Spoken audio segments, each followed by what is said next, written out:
Back to my channel. आज मु बो आमर मालपुआ बनाउछंती सेटा हम आपन माने संग शेयर करछि देखंतु। तो चलो स्टार्ट करबा बोंगटू।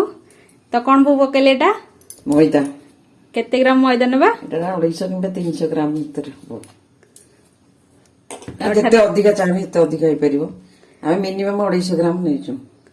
तो अठरा में 250 ग्राम रो मैदा बो नेचंती। तापर कदली दुईटा कदली दुईटा चकटा हो।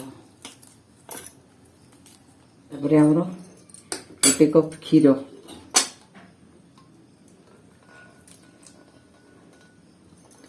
गोटे कप क्षीर आदर आड है पान मधुरी 5 ग्राम पान मधुरी बना तापरे किछि काजू चुना करी रखिया किछि काजू किछि छोट छोट नड़िया कटा किछि चुन चुन बादाम भजा बादाम पिठू चकुली पिठू भला जितकी दरकार पानी से इमतिया पतला हबो। बेसी पतला नहीं कि बेसी मोटा हबनी।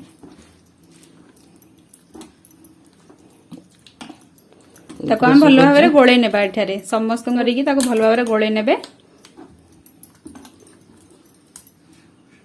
पूरा पूरी मिक्स होला पर एटा हम तेल कड़े बसी के थरो छाणीबा डंकी रे पकई छाणी।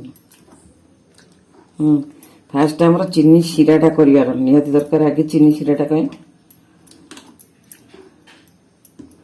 हमर गोटे कप पानी रे 2 कप चीनी रे सिरा करिवा। आगे चलंतु देबे सिराटा देखिबा। चिमुटा आसार सोडा ऐड करिया बेकिंग पाउडर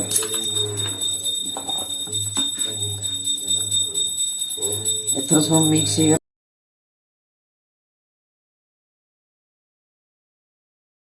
तो अठरा हमर गोळना रेडी जाईछि। चलन देबे सिरा प्रस्तुत करिबा।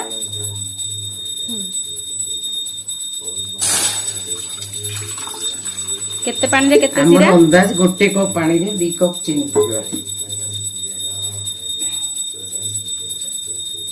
ए गोटे कप पानी दिया हला तासे 2 कप चीनी हमें ऐड करिया सिरा पई।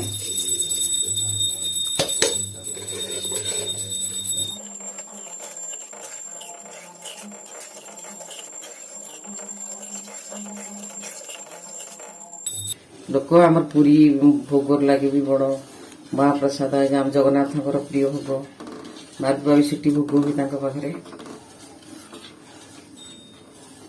पूरा ओडिशा समस्ते मालपुआ भल पाती खाइबा तापर समस्ते भी प्राय जानी मालपुआटा केमी प्रस्तुत हुए।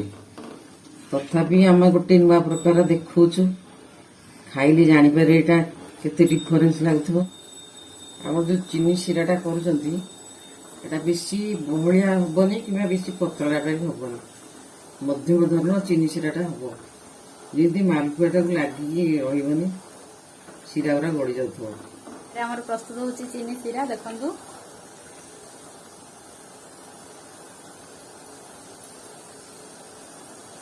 आम चीनी सिराटा भी प्रस्तुत हो गला। तापर आम सागर गुजराती गुंड पके बास्ना आम सब गैस टा बंद करदे। तो गुजराती एठारे ऐड हो जाइछि। गैस के हम बंद करबा। सिरा हमर प्रस्तुत हो जाइछि। तो हम एठारे छानिया पे गोटे कड़ाई नेबा सेथिरे तेल देबा गरम हो जाऊ।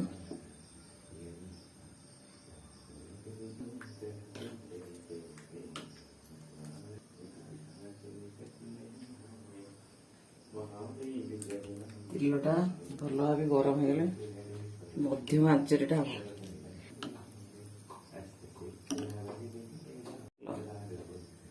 एथरा में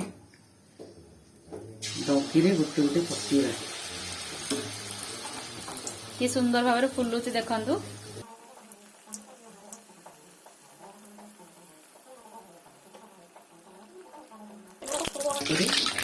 ଆର ପଟଟା ଉଲ୍ଟେଇ ଦେବା।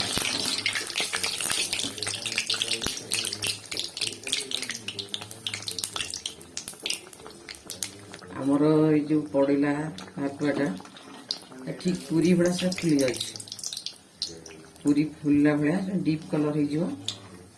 ଡିପ୍ କଲର ପରେ ଆକୁ ଆମେ ଶିରାରେ ସାଙ୍ଗେ ସାଙ୍ଗେ ଛାଡ଼ିଦବା। ଗରମ ଗରମ ଟାକୁ ପକେଇଲେ ଶିରାଟା ଭଲ ଭାବରେ ଶିରାଟା ଭଲ ଭାବେ ତା ସାଙ୍ଗରେ ଭେଦିବ। ତାପରେ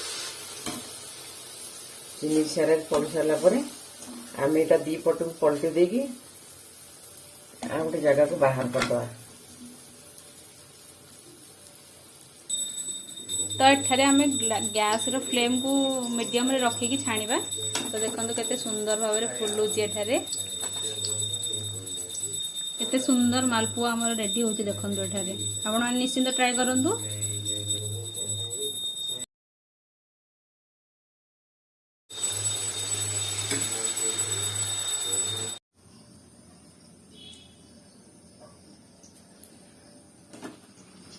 तो ये आमर बो बहुत सुंदर सुंदर मालपुआ बनाऊँ। आपण मैंने निश्चिंत ये रेसिपी को ट्राए करूँ।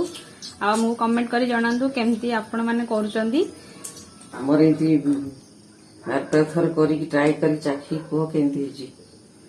तो निश्चिंत आपण मैंने घरे ट्राए करूँ। बो रेसिपी मालपुआ आमती आपण मैंने करमको जनातु। तो वीडियो मालपुआर मजा नियंतु निश्चिंत। तो please friends like share subscribe करा जमार भी भूलु नहीं। मालपुआ ପାଇଁ गोटे लाइक तो जरूर बनती है। तो दियंतु आ देखंतु मालपुआ प्रस्तुत हो जाइए। चलंतु को हमें टेस्ट करवा। बोंग मालपुआ टेस्ट करछंती देखंतु।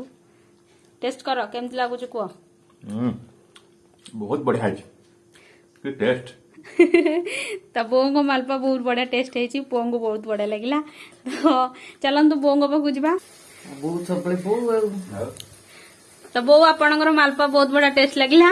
तो द्वितीय नंबर मालपुआ चलछि एबे। बो एथि कौन कहबे आपण। कौन कहि मु तो कहबी मु जो मालपुआटा आज करछि एटा देखिकी खाइले जानिबे प्रकृत रे एटा टेस्टटा केमती लागुछि। तो आपण माने निश्चित ट्राई करंतु टेस्ट केमती हेछि। बोंग हाथ रंधा मालपुआ निजे आपण एमिति ही शैली रे करंतु आपणक घरे आ खांतु समस्त को खिलांतु।